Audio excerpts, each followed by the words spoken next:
Well, good morning. Good Monday morning. Blessed Monday morning. A favorable Monday morning. A Monday morning filled with grace, filled with mercy, filled with favor, filled with love, filled with kindness. And I desire to walk in that. It's me, your girl, Miss Straight Talk, no sugar added. No sugar added at all. So I'm going to jump right into this Monday morning motivation.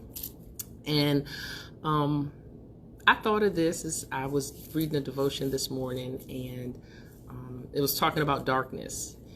And so I want to ask the question, is living in darkness a choice? Is living in darkness a choice?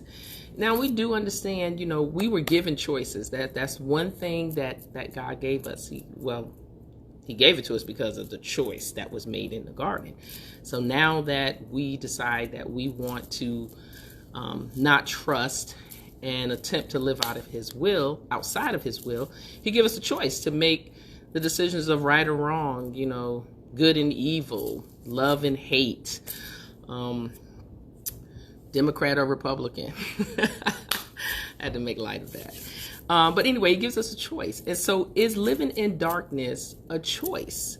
So I'm going to share a scripture with you, and then I'm going to share some examples of darkness. And so John 1:5, I think it's John 1:5. I may have read it wrong, but maybe John 1:5, John 1:15. I don't know, it's 1:5. The light shines in darkness, and the darkness has not overcome it.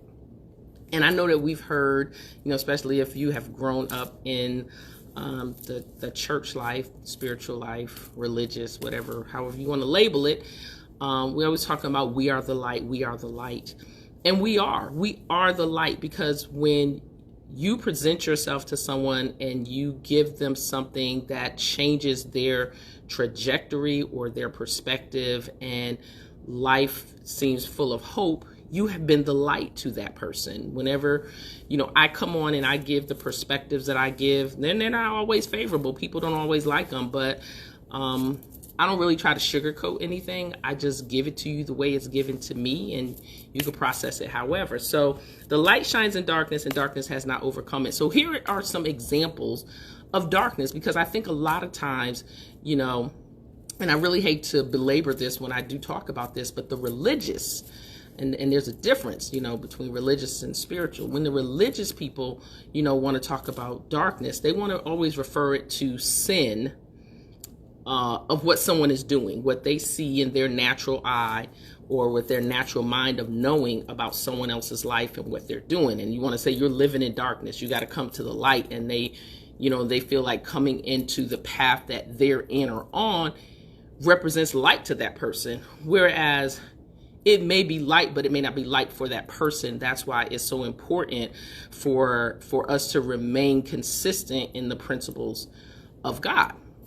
So here's some examples of living in darkness: constant state of confusion, hopelessness, doubt, fear, lack of clarity, kindness, and forgiveness. That's a big one right there, because that's where we all can provide light. We can all, have clarity in our own direction. And then when we're clear, that means that we're able to hear clearly or see clearly and provide clarity for others. We can always give forgiveness. We can always extend kindness. We can always extend love. So when there's a lack there, that's darkness. Hatred, closed-mindedness, just to totally be shut off and shut down, and think that the way that you think or believe is the only way. And then poverty mindset. Like, poverty mindset is really a big one, because that constant state of a poverty mindset that, you can't have anything, and the only way to have it if somebody give it to you, or you feel like somebody owes you something. And there's a severe state of poverty mindset, especially in our community. It just, people not going to, they're not going to like this, but I'm just going to be honest about it. Like, Black folks really stay in a constant state of poverty mindset, because it's always about somebody owing them something, or we need to get this, or what can we get free, or can you downgrade something for me so I'm able to get it, and not reaching up and doing it for themselves and reaching down and helping someone else. So chatter about it all you want, but it's true. So those are just examples of living in a constant state of darkness.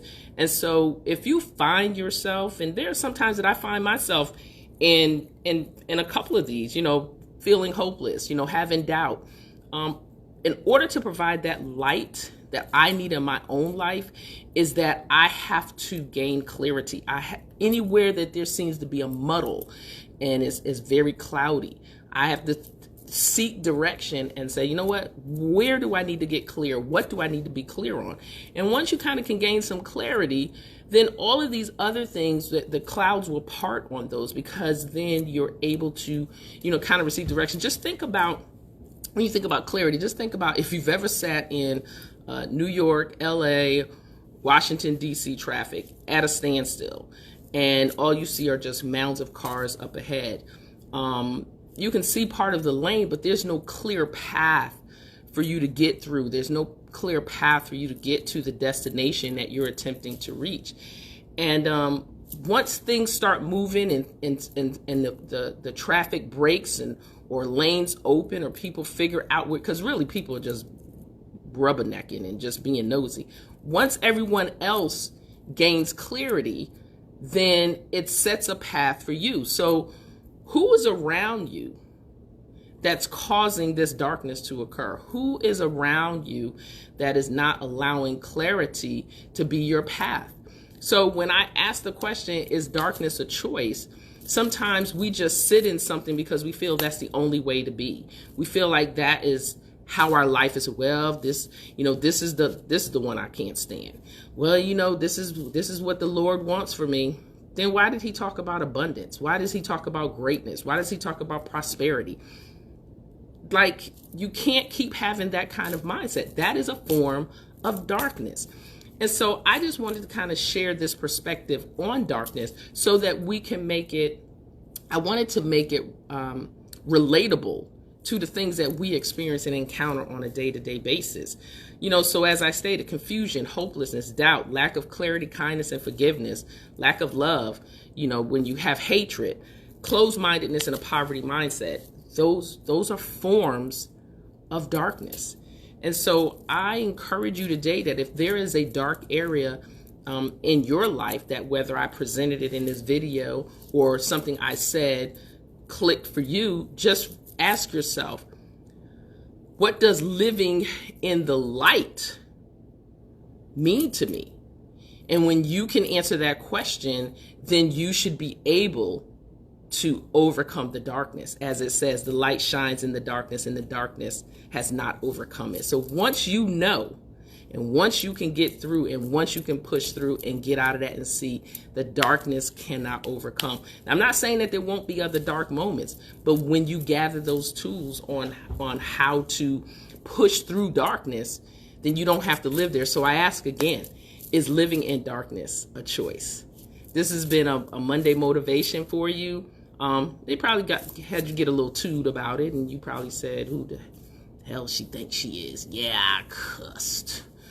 But take it or leave it. Live in the light or live in the darkness. It's your girl, Miss Straight Talk, no sugar added. I don't give it to you the way you want it. I give it to you the way that you need it. Make it an amazing Monday. Bye-bye.